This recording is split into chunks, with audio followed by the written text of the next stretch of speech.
Ligas in de drie voorgaande wedstrijden had Cambuur geen moeite met creëren van kansen, maar wel mooi het aanmaatje.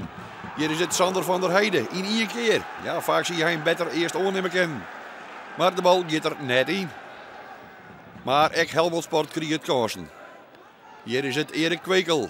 De bal gaat over de goal, maar er is een overtreding maken buiten het strafschopgebied, zodat Helmond Sport de vrije trap krijgt. Job van der Linden en de redding van Marco Bissot.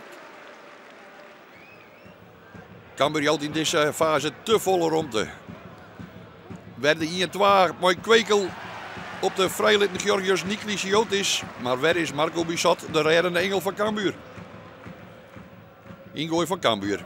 Melvin de Leeuw. En die kreeg de bal dan bij Martijn Barto. Maar echt de keeper van Helmond Sport is in goede douane. Melvin de Leeuw.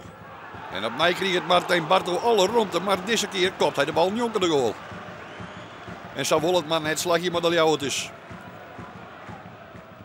Vrije trap voor Cambuur. Bal wordt mooi zo uit verdienen. Komt de bal bij El Makridi. Die zocht Wout Drosten daar op de zijkant. Komt de bal voor het oerstapje van Martijn Barto. En daar is dan de 1-0 terug Sander van der Heijden.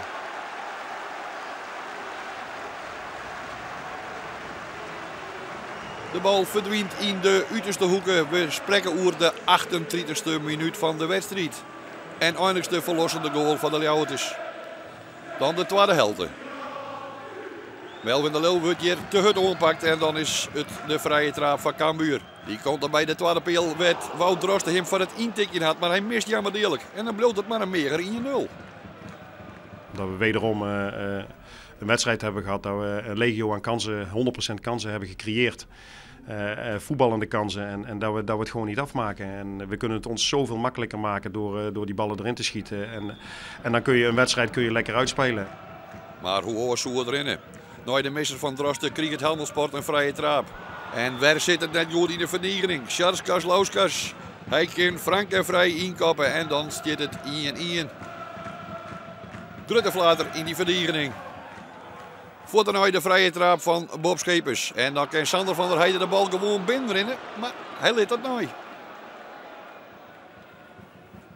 Toch een flater in de verdediging. Het waarom van Hezen. En dan kan Bissot op de bal takken, maar dat dochter net. Hij kan hem net vangen, is bang voor de vrije trap. En is het Georgios Niklisiotis die het alle tijd krijgt om het gatje te vinden. En dan mag het er het creëren zo, 1-2. Het voortkoppen en het opvangen. En dan moeten de verdedigers van Cambuur optreden. Dat doen ze net. Trijemans die in de varren, maar hij weet de bal erin te krullen. Mark de Vries is dan in de ploeg komen voor Mohamed El Makrini. En op 2 meter van de keeper mooi hij uithelje. Maar de bal gaat er weer net in. Het is net te befetjen. En zo denkt trainer Alfons Arstrek over.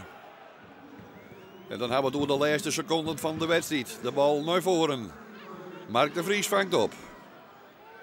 En omspeelt dan hier zien direct het tegenstander. De voorzet. En dan kan Martijn Barto de bal er makkelijk intikje. En zo wordt het dan op eindje besluit nog 2 gelijk. Duidelijk is wel dat met het missen van zoveel kansen Cambuur hem zelfs te kwaad doet. De teleurstelling overheerst het meest. Ik bedoel, wij zullen ook moeten leren op het moment dat je zoveel kansen creëert, maar niet benut. En het blijft 1-0 staan om die wedstrijd met 1-0 eruit te slepen. En op het moment dat hun wat risico gaan nemen, dan genadeloos toe te slaan en die tweede erin te prikken. En ja, dat is een leerproces wat we moeten ondergaan, maar dat kan natuurlijk niet weken blijven duren.